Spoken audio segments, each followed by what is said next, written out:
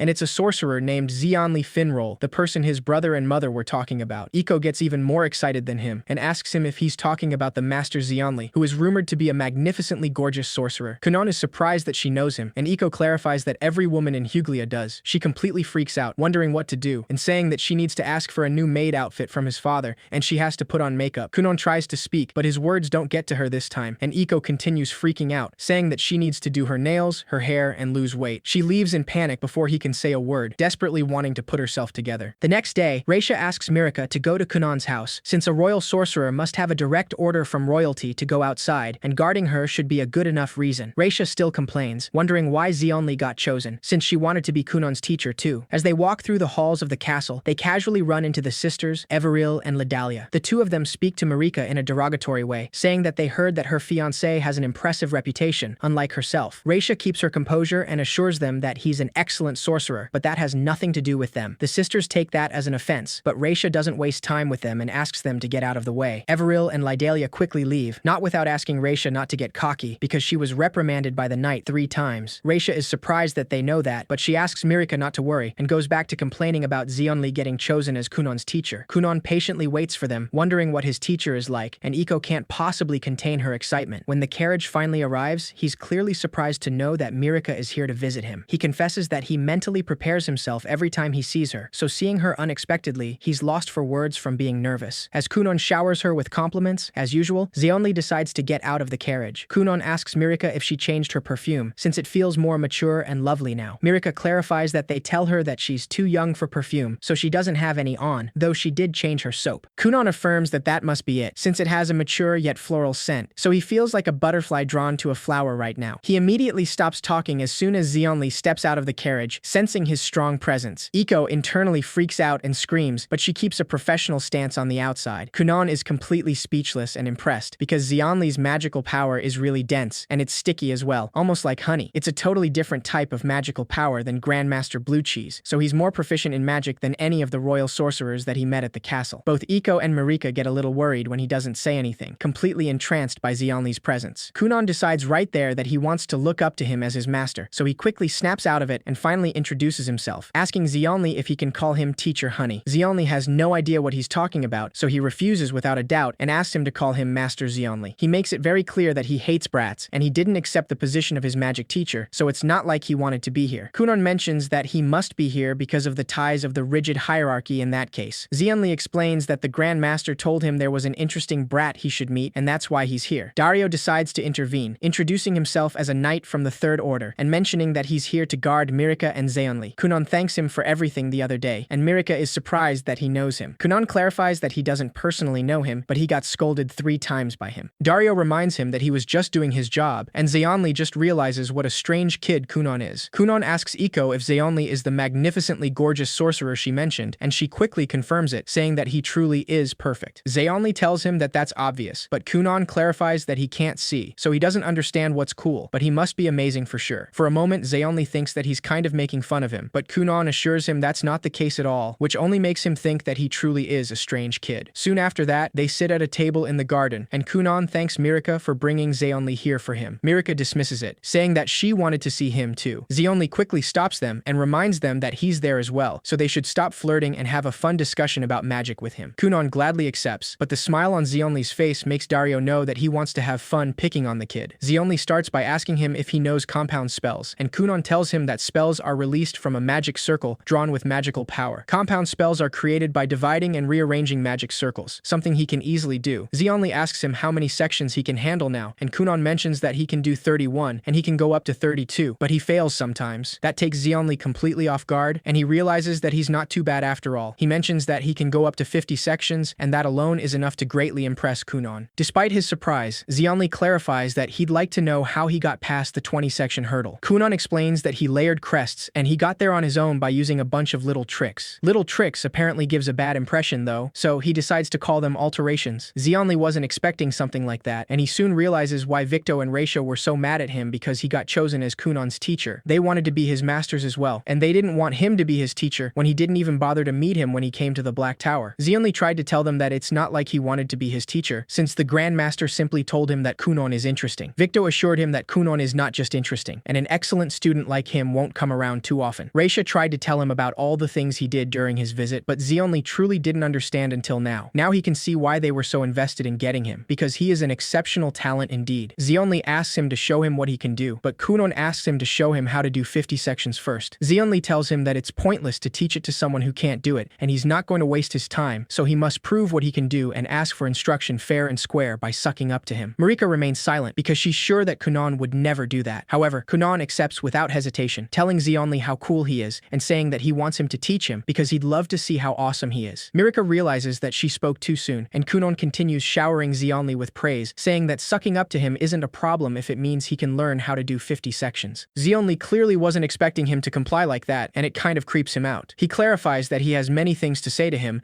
but he starts by saying that he doesn't want him to call him master because he hasn't acknowledged him yet. Zeonli tells him that he will show him how awesome he is though, with his 3-star crest of Earth. Without wasting any time, he creates a great Earth wall and asks Kunon to try to destroy it with magic. Otherwise, that's it for him. Zeonli also mentions that he heard his waterbed is popular, so he wants to see it for himself. Kunon decides to show him and uses Aori to create a squishy waterbed, and Zeonli tells him that he'll observe from there. As soon as he touches the waterbed, Zeonli immediately feels the softness of a pile of down feathers. And it's not just soft, it's warm and smells really nice. He falls asleep over it without even realizing, which clearly surprises Dario, but Iko explains that it's something that can't be helped. Kunon focuses on his task and touches the earth wall Zeonli created, which is really hard and yet smooth to the touch. It's very simple at first glance, but the density of magical power is incredible, and it's strong enough to sustain the hardness over time. Genie told him that magic is a crest, and a crest means a magic circle. The caster creates various spells by rearranging different magic circles, and those magic circles become the base of each spell. Compound magic refers to the number of times the base magic circle has been divided and reconstructed, and it's the essence of magic. This number shows the level of magic and alterations. When he observes the wall up close, Kunon realizes that it's a crystal of compound magic with over 40 sections. That's really impressive to him, because he doesn't know how someone can increase the sections this much. Before even trying anything, he decides to have a chat with Marika, wanting to wait until Zeonli wakes up. After a while, Zeonli abruptly wakes up and falls off the waterbed, and Dario lets him know that he was asleep for about 2 hours. When he sees Kunon calmly having some tea with Marika, Zeonli mentions that he looks awfully comfortable and assumes that he just gave up. Kunon denies it and asks him if he's ready for him to break the wall. Zeonli gladly asks him to try, and Kunon decides to use Rubu, the spell he used to help Iko with the laundry. A bunch of bubbles surround the wall, and Kunon explains that a dirt wall becomes extremely fragile when it absorbs water beyond its capacity. He could tell right away because the texture was very similar to that of the hard bread meant for breaking teeth. Zeonli admits that he got it more or less right except for the purpose of hard bread. He asks him why he used Rubu though, because he knows that his specialty is Aori. As the dirt wall completely crumbles apart, Kunon confidently explains that he just thought this would be easier. Zeonli then understands that rather than using force, he saw the wall as dirt and chose to wash it away. There are spells that are compatible with certain situations and subjects, and a sorcerer's job is to see through it. Kunon gladly takes that as a compliment and asks him if that means he can be his student now. Zeonli quickly tells him that he doesn't get to decide that, but just then, he informs him that, starting today, he is a student of Zeonli Finral. That means he's the luckiest kid in the world, because he is going to be his master. Kunon takes Mirika's hand and admits that he's right, because he found his master, and Princess Mirika is by his side. He's truly the luckiest, and if he wished for any more, he would surely get a divine punishment. Mirika is smitten by his words, but Zeonli asks them to cut it off once again, and reminds Kunon that his master comes before his fiancée. Now that he's his student, there's a ton of things for him to do, and he has a million things to teach him, so he'll help with his experiments. Mirika tries to protest, but Zeonli asks her what she will do, because Kunon is his student now, which means he'll improve a lot and move up in the world. Soon, women will swarm around him to fight over him, and she should understand what that means.